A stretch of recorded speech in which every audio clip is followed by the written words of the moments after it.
में 169 suitable nursing कॉलेजों की दोबारा जांच का हाईकोर्ट ने आदेश दिया था, जिस पर सुप्रीम कोर्ट ने दखल देने से इनकार कर दिया है। बता दें कि 30 मई को लगभग 2 दर्जन कॉलेजों ने हाईकोर्ट के इस आदेश को सुप्रीम कोर्ट में चुनौती दी थी, जिसे सुप्रीम कोर्ट ने खारिज कर दिया है।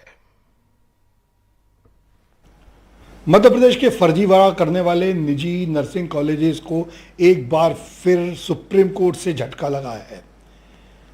इस मांग को लेकर वो सुप्रीम कोर्ट गए थे कि उनकी दूसरी बार सीबीआई इंक्वायरी नहीं की जानी चाहिए, क्योंकि उन्होंने जो कुछ किया है वो सब नियम के साथ और उचित किया था। और एक बार सीबीआई ने यदि उन्हें क्लीन चिट दे दी है तो अब उसे आगे भी मान्य किया जाए।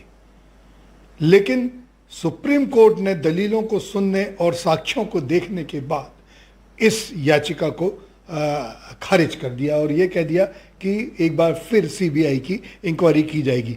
हमारे साथ लॉ स्टूडेंट एसोसिएशन के अध्यक्ष विशाल बघेल हैं, जो पहले दिन से इस याचिका को लेकर हाईकोर्ट गए थे और इन्होंने ही सारे नर्सिंग कॉलेजेस का जो फर्जीवाड़ा है उसका भंडाफोड़ किया है। तो ये बताइए कि एक तो क्या कहा सुप्रीम कोर्ट ने और अब आप कैसा महसूस कर रहे हैं? जी, जब हाई कोर्ट ने जांच पहली बार सीबीआई को सौंपी थी तो हमने उस समय भी संतोष व्यक्त किया था कि अब सच्चाई सामने आएगी। और सीबीआई ने अपनी जब पहली रिपोर्ट हाई कोर्ट को पेश करी तो उसने बताया कि 169 नर्सिंग कॉलेज सही पाए गए हैं, बाकी के गड़बड़ पाए गए हैं। इस मामले में सब कुछ सही चल रहा था जब तक सीबीआई के ऑफिसर्स इस जाँच में क्लीन चिट देने के बदले रुपये लेते हुए नहीं पाए गए।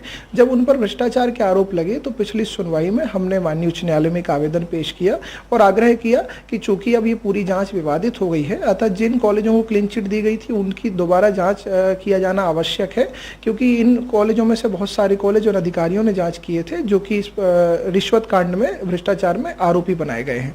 इसी मामले में माननीय उच्च न्यायालय ने हमारे आवेदन पर यह निर्णय दिया था कि पूरे 169 सुटेबल नर्सिंग कॉलेजों की दोबारा जाँच होगी। साथ में माननीय उच्च न्यायालय ने जाँच में सख्ती बरतते हुए न्यायिक अधिकारियों की भी नियुक्ति की थी, जो संबंधित जिले के रहेंगे और जाँच में शामिल रहेंगे, और वीडियोग्राफी कराने की भी निर्देश माननीय उच्च न्यायालय ने दिए थे।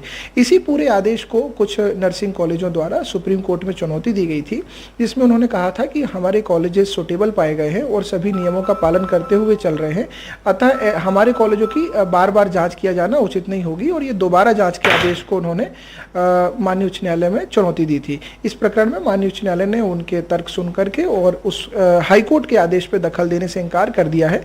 अब इससे ये बात साफ हो गई है कि हाईकोर्ट ने जो दोबारा जांच के आदेश दिए थे उसके परिपालन में सीबीआई पूरे सुटेबल कॉलेजों की दोबारा जांच करेगी और रिपोर्ट हाईकोर्ट में पेश करेगी। आपने इस पूरे मुद्दे को अभी तक, पहले दिन से अभी तक उठाया है। जब आपके तर्कों पर सुप्रीम कोर्ट ने मोहर लगाई तो आपने कैसा महसूस किया? निश्चित रूप में हम तथ्यात्मक रूप से सही थे। पिछले 2 वर्षों से ये लड़ाई जारी है। इसमें हमने समय समय पर माननीय उच्च न्यायालय में जितने भी दस्तावेजों के माध्यम से हम जो सत्य उजागर कर सकते थे हमने किया है, और आज माननीय सर्वोच्च न्यायालय ने जो इसकी पुष्टि की है दोबारा जांच की, तो इससे हमें भी संतोष है, हमें इसमें प्रसन्नता है कि अब सच्चाई बाहर आ सकेगी और जो गड़बड़ी पुरानी जाँच में हुई थी वो दोबारा नहीं होगी और असलियत बाहर आएगी। बिल्कुल, कहा जाता है कि सत्य को परास्त नहीं किया जा सकता, वो भले ही समय लगे लेकिन सामने आता है। सुप्रीम कोर्ट के इस निर्णय से ये बात साबित हो गई है कि भले ही थोड़ा समय लगा, लेकिन जो कॉलेज, नर्सिंग कॉलेज फर्जी हैं, उन्हें अब छोड़ा नहीं जाएगा। वीरेंद्र शर्मा के साथ संजीव चौधरी, एनडीटीवी के लिए।